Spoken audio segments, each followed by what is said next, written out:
Seja bem-vinda, né? Não te dei as Obrigada. boas-vindas. Obrigada por estar Prazer aqui. estar aqui com vocês. A Andréia, já nos conhecemos em alguns outros momentos, né, Andréia? Verdade. Até nesses encontros também, né? De Verdade. empreendedorismo e até algumas pessoas relacionadas com o autoconhecimento. Estávamos conversando, eu e a Cláudia aqui no início, né? Ela começou mais ou menos esse processo dela de mudança de duas carreiras aí, mais ou menos junto comigo, né? Eu vim de CLT, trabalhei aí por 20 e poucos anos na área de saúde e segurança ocupacional, por último em área de consultoria e agora recentemente, pode dizer recentemente, 5 anos atrás no empreendedorismo, que vocês falaram, né, só para dar um link com o assunto, tem toda a relação com saúde e segurança do trabalho, né? O profissional estando bem, ele com certeza vai desenvolver melhor o seu trabalho, ele vai estar mais atento em relação aos riscos ocupacionais que podem ter no espaço físico, por mais que as empresas atendam às normas regulamentadoras, pratiquem, coloquem as campanhas de segurança, efetivamente tenha, dependendo do porte da empresa, um grupo de CIPA, que é um apoio da área de SESMIT, que é a saúde e segurança do trabalhador, os profissionais que estão lá dentro. Esse profissional, com certeza, ele vai gerar melhor qualidade de vida para ele ali naquele ambiente de trabalho, vai estar atento, vai estar, digamos assim, com a produtividade melhor. Com né? certeza, e vai ter Então, melhores resultados, né? melhores resultados, com certeza, né? Depois vai me dar um outro momento de fala para a gente elencar isso aí, mas você tinha falado, será que tem uma conexão aqui? Não, com certeza, até porque Tem, quando a gente fala em sempre tem, né? autoconhecimento, a gente fala, eu diria que a gente prioriza, né? As meninas aqui vão concordar comigo, a gente prioriza o bem-estar também, Sim, né? sim, E isso certeza. passa naturalmente pela segurança do trabalho, tanto para o colaborador quanto para o empreendedor, o empresário. Sim, sim. Porque se eu sou uma pessoa que me conheço, me valorizo, eu faço isso para o próximo também. Com E eu vou ter certeza. todos os cuidados para oferecer para os meus colaboradores o melhor ambiente e com mais segurança, né? Com Então, certeza. com certeza, o processo do autoconhecimento, ele linka tudo na vida, né? Isso aí. Então, vamos voltar aqui com a Neide. Neide, você falou aí da importância, né? Já ficamos ali mais conscientes a respeito da importância da segurança no trabalho, mas eu queria que você falasse exatamente, não, qual é hoje o seu trabalho, né? Porque você falou da sua trajetória, de ter trabalhado como CLT e ter essa experiência na área. Mas o que você faz hoje exatamente e quais são os principais aspectos que os empreendedores, os empresários têm que ficar conectados quando têm colaboradores? Certo. Hoje eu atuo com indicação do EPI correto perante o risco ocupacional que a empresa tenha, risco de Então, acidente, risco peraí. biológico. Quando você fala em termos técnicos, né, temos que pensar que nem todo mundo aí, né, gente? Que nem todo mundo sabe. EPI. EPI, Equipamento de Proteção Individual. Perfeito. EPI ficou bem famoso, né, pessoal? Infelizmente, Verdade. uma condição aí da Covid que a gente teve, né? Todo mundo já que até não sabia usar um respirador, uma PFF2 que a gente fala, né? Aquela máscarazinha sem válvula, que é o adequado para o risco biológico, passou a usar. É verdade. Então, Ficou comum, né? Exatamente. Eu estava Infelizmente.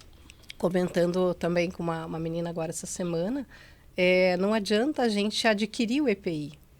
Normalmente, os empreendedores, pequenas e médias empresas, às vezes não têm dentro da sua corporação, da sua empresa, uma divisão certa de equipe que entenda um pouquinho sobre a área de segurança do trabalho, ou até mesmo o setor de compra. Às vezes, na correria dele, ele pode cometer um pequeno erro, comprar um equipamento errado. Principalmente essa questão de uso de respirador, tipos de luvas diferenciado. Então, o que eu trabalho? O meu slogan é até assim, mais segurança para quem trabalha, da Labor Safety, né?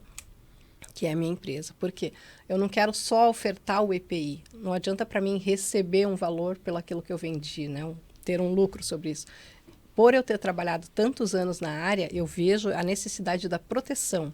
Por mais que a gente esteja lá dentro, como técnico de segurança, orientando, treinando, vai ter sempre o que vocês estão falando aqui, a pessoa, né? É isso mesmo. O perfil.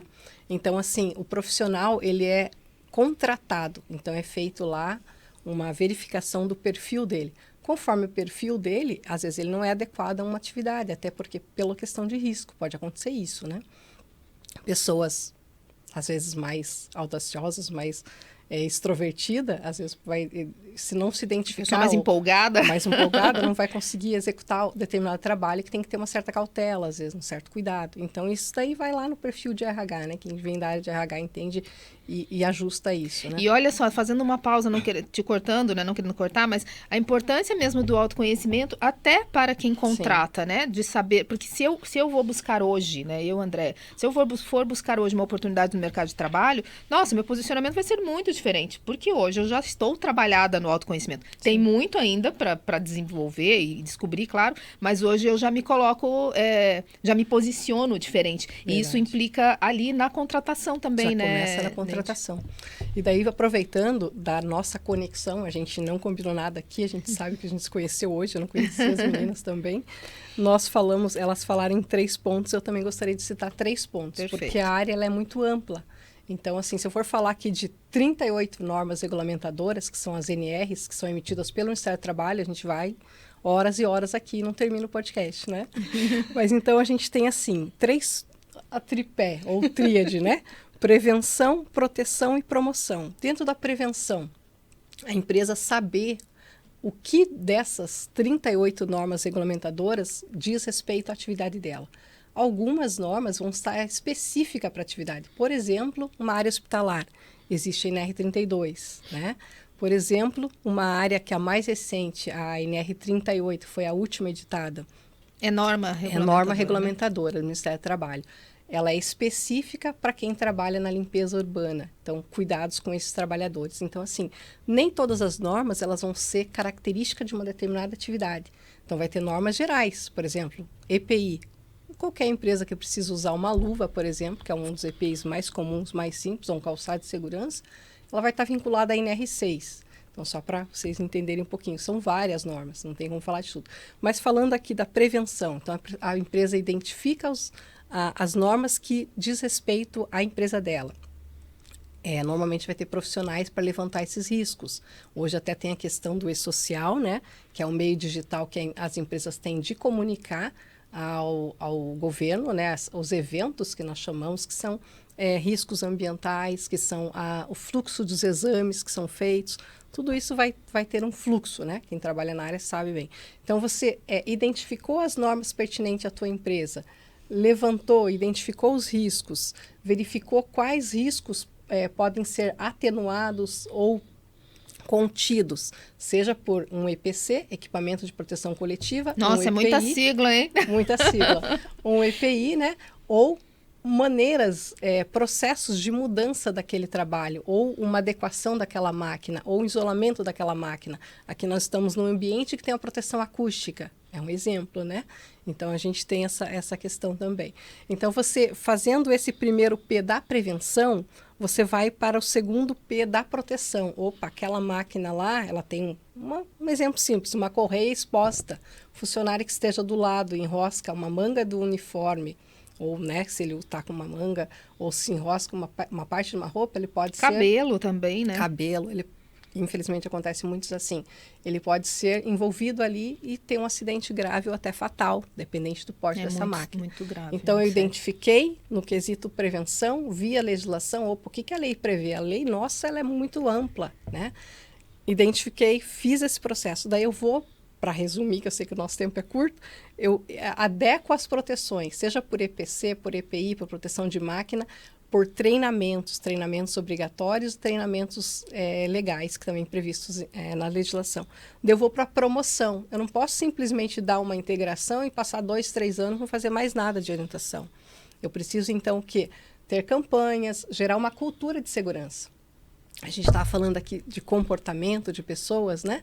A gente muda com o tempo, você acabou de falar isso. Então, o funcionário ele tem que ser capacitado a todo tempo. A empresa pode mudar o ambiente dela, pode mudar os riscos. Então, vai ter que ter realmente uma verificação novamente. Constante, né? Constante. Então, isso é cultura de segurança. A gente ainda precisa, e tem muitas empresas já investindo, mas a gente precisa sempre estar melhorando, sempre estar capacitando novamente o trabalhador para isso. Então, não é simplesmente eu contratei uma pessoa, coloco aqui e faz isso. Não, você tem que saber o que você vai usar. Conhecer o processo, né? Começa por aí. Na gestão de qualidade fala-se muito processo, mas pequenas empresas não têm ainda toda essa estrutura. Conhecer o processo da tarefa, conhecer a atividade que ele vai fazer, conhecer os riscos da empresa, daí sim fazer essa manutenção de treinar e orientar, né? Conhecer, e eu acho que a gente pode resumir isso tudo dizendo que tem que amar pessoas, né? Sim, porque sim. É um zelo, é um cuidado com a vida do outro, né? As normas regulamentadoras existem agora, dia 8 de junho, fez 46 anos, desde 1978. 8 de junho de 2024. Então, assim, é um tempinho longo, né? É verdade. Mas, na prática, muitas coisas ainda tem que ser melhorada e precisa ser melhorada. Infelizmente, nosso país é o 4º em acidente de trabalho. Neide, e você então, com a sua mensagem final, queria que você deixasse, principalmente, uma orientação. Eu não gosto muito da palavra dica, né? Porque parece tão pouco, né? E às vezes é tão rico o que a gente tem para trazer. Mas uma orientação que você deixaria para quem eventualmente quer seguir a sua trajetória no empreendedorismo. Certo. Eu penso assim, tem que realmente se dedicar. A legislação ela é muito ampla. Eu acho que tem muito a aprender ainda, apesar de ter passado 20 anos trabalhando em chão de fábrica, em várias empresas. Você tem que buscar, fazer cursos também de oratória, já indico você. Opa, estamos né? aí. Vai ter sempre esse link de saúde, segurança e meio ambiente. Então, para ajudar, na minha formação, eu fiz administração e gestão ambiental. Fiz diversos cursos na área de gestão de resíduos da saúde. Quando trabalhei dentro da área hospitalar, foi muito importante. Foi um dos primeiros PGRs que a gente fez no hospital que estive. Precisa ter relacionamento interpessoal. Então, você vai conversar desde o diretor, o dono da empresa, o diretor, até a pessoa que é o terceirizado, que entra na portaria. Você vai ter que atender, vai ter que instruir, vai ter que fazer uma integração para ele, vai ter que liberar um serviço que nós chamamos permissão de trabalho. Antes disso, você vai ter que fazer uma análise preliminar do risco da tarefa dele, ou seja, o contato com você é com pessoas o tempo todo. Então, você tem que gostar de pessoas, tem que estar convivendo aí com as dificuldades que é equilibrar a relação empregador e trabalhador. Perfeito. Isso dentro da empresa digamos que assim... Fundamental. Você tem que defender e estar pronto para atuar nos dois lados. Não Que tem bom. outra saída. É por aí. Que bom, Neide, muito obrigada pela sua presença, pela sua participação. Fazia tempo ali que a gente estava conversando, Sim, né? verdade. Finalmente deu certo. Pode anotar também uma Olha próxima vinda. As portas estão abertas para todas vocês. E é tão bacana, né? A gente poder entregar um pouquinho do nosso conhecimento, compartilhar esse conhecimento, porque às vezes a gente até não percebe tanto, mas uma palavrinha que às vezes a gente deixa pode ser a virada de chave para alguém, né? Então, acho que isso é super importante. Agradeço pela disposição de vocês em compartilhar. Eu queria fazer um adendo que acabei não colocando. As normas regulamentadoras, elas estão disponíveis, né, dentro do site do Ministério do Trabalho. Então, www.mt.gov.br, as 38 normas e outras instruções de trabalho estão lá disponíveis para todos que precisarem consultar. Perfeito. Obrigada.